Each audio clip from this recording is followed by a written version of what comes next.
Suite à la défaite des Bourguignons et à la mort sous nos murs de Charles le Téméraire, la carte de l'Europe se trouvait changée. La France, de son côté, agrandissait son territoire. Disons-le, répétons-le, crayons-le, hurlons-le. La Bourgogne n'est pas la France.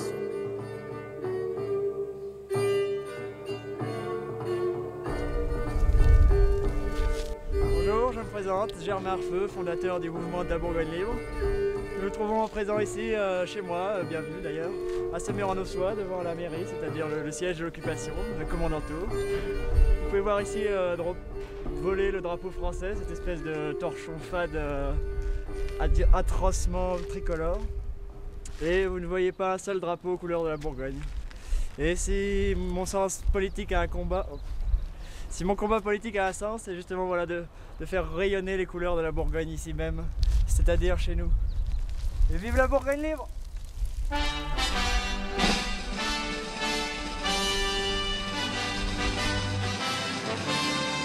La fin d'année écoulée a été empoisonnée par le grand débat sur l'identité nationale, voulu par le gouvernement. On a donc eu à subir une cacophonie de propos partisans et polémiques. Pour faire quoi? Pour qu'on s'en indépendant, pour qu'on renoue avec la grande époque, voilà, où on construisait des grandes cathédrales, ou l'époque des fastes des ducs de Bourgogne. C'est pas un peu réactionnaire ça? La question vous intéresse quand même? Je trouve ça stupide. Vraiment? Mais... Non, comme je trouve stupide une indépendance de la Corse ou de la Bretagne ou de la Normandie. C'est pas une identité, c'est pas strictement régional. Mais bon, en même temps, vous reconnaissez aussi le droit des peuples à disposer d'eux-mêmes. Oui, bien sûr. Voilà. Oui, bien sûr. Bah, trouvez-moi une majorité de Bourguignons et je serai avec cette majorité de Bourguignons. Bah, je la cherche justement. Eh oui, je vois. Vous comprenez en voyant ce cadre idyllique que ça a contribué à façonner mon imaginaire et que ça m'a toujours donné une très haute idée de la Bourgogne. Et j'étais affligé parfois de voir, en regardant les actualités ou en regardant la vie politique actuelle, que la Bourgogne n'était pas digne de ce qu'elle était jadis. Elle n'est pas digne de ses remparts puissants et impérieux, pas digne de cette rivière méandreuse et magnifique, pas digne de son passé. Et donc voilà, c'est pourquoi j'ai décidé de créer le mouvement pour la Bourgogne libre, pour redonner à la Bourgogne son indépendance, puisque c'est à l'époque où la Bourgogne était indépendante, à la grande époque des Grands-Ducs de Bourgogne et de Charles le Téméraire, dont j'ai repris le pseudonyme parce que c'était une façon de témoigner du fait que je voulais reprendre son combat. Nous pensons qu'en redonnant l'indépendance à la Bourgogne, elle redeviendra aussi puissante, aussi belle, aussi joyeuse, aussi voluptueuse qu'elle l'a été. Donc nous avons repris ce signe, c'est le signe de l'escargot, voilà, avec les cornes de l'escargot.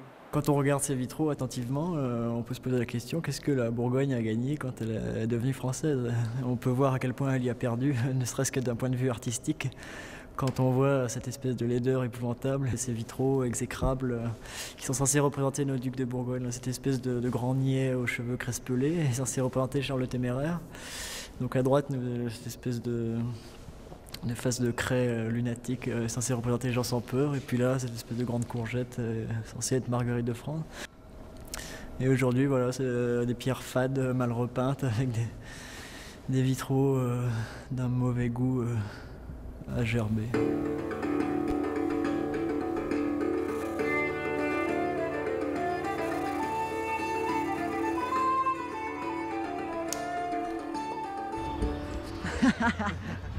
Mon ancêtre Alexis.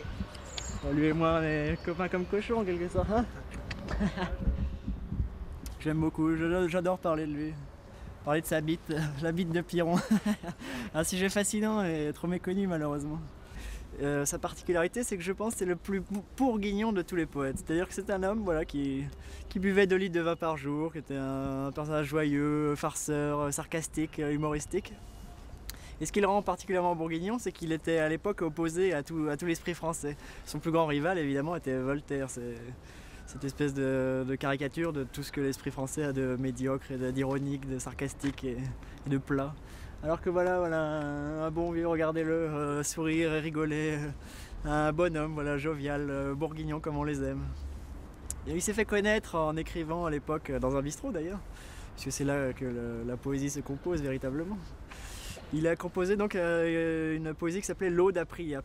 Et donc Priape, je ne sais pas si vous le connaissez, c'est le dieu de l'érection, le dieu des vies bien bandées, qui éjacule des litres de foutre à tire-larigot. Et donc c'est lui qui a breveté des expressions comme torrent de foutre par exemple, qui a été repris par tous les poètes érotiques depuis. Et c'est le premier à l'avoir écrit, ou aussi lancer le foutre à gros bouillon dans les cons. Et ben voilà, c'est le premier à avoir écrit ce genre de choses. C'est pour ça que je l'admire beaucoup et que je m'identifie tout à fait à ce personnage. Et donc quand j'ai su que c'était mon ancêtre, j'en ai été non seulement fier, mais honoré. Et j'espère que je me montre digne de ce qu'il a accompli.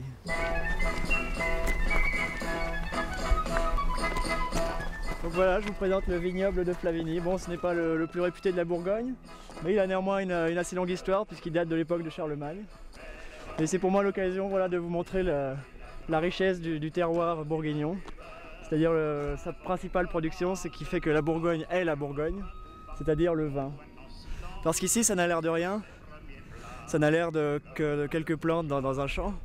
Mais ce qui se joue ici fait toute une cosmographie, toute une sorte d'alchimie qui s'opère.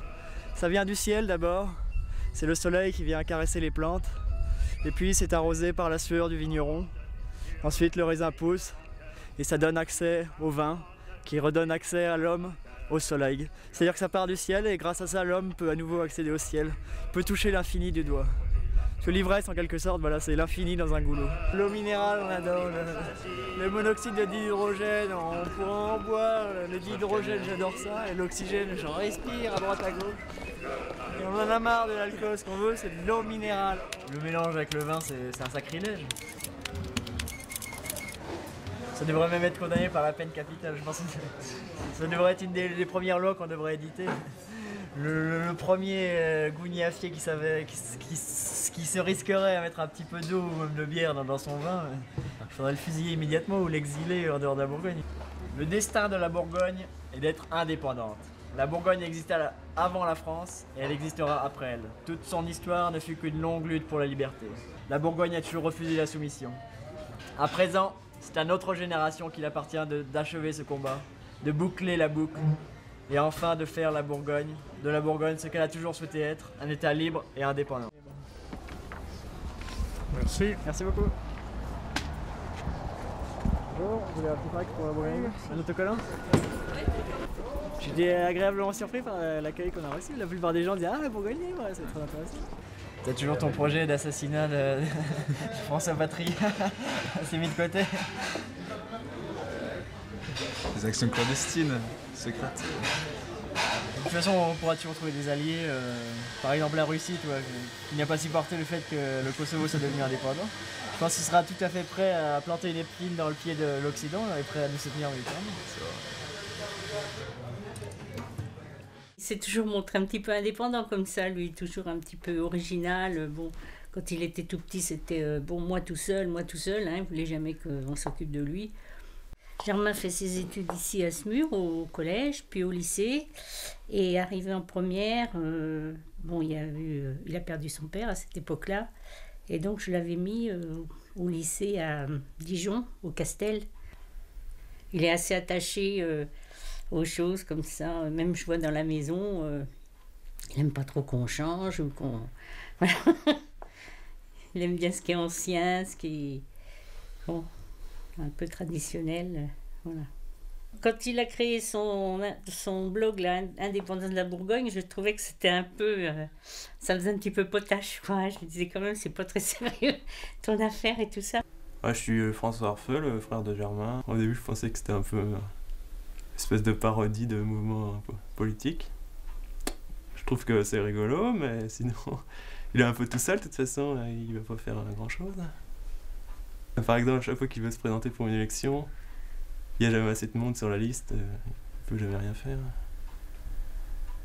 Si je suis plutôt réaliste, je sais pas s'il va pas changer d'idée entre-temps.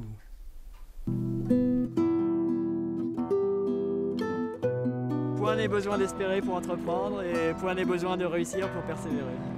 Envers et contre tout, il faut s'accrocher à ses idées et essuyer tous les échecs, mais plutôt que d'y renoncer. Vive la Bourgogne libre!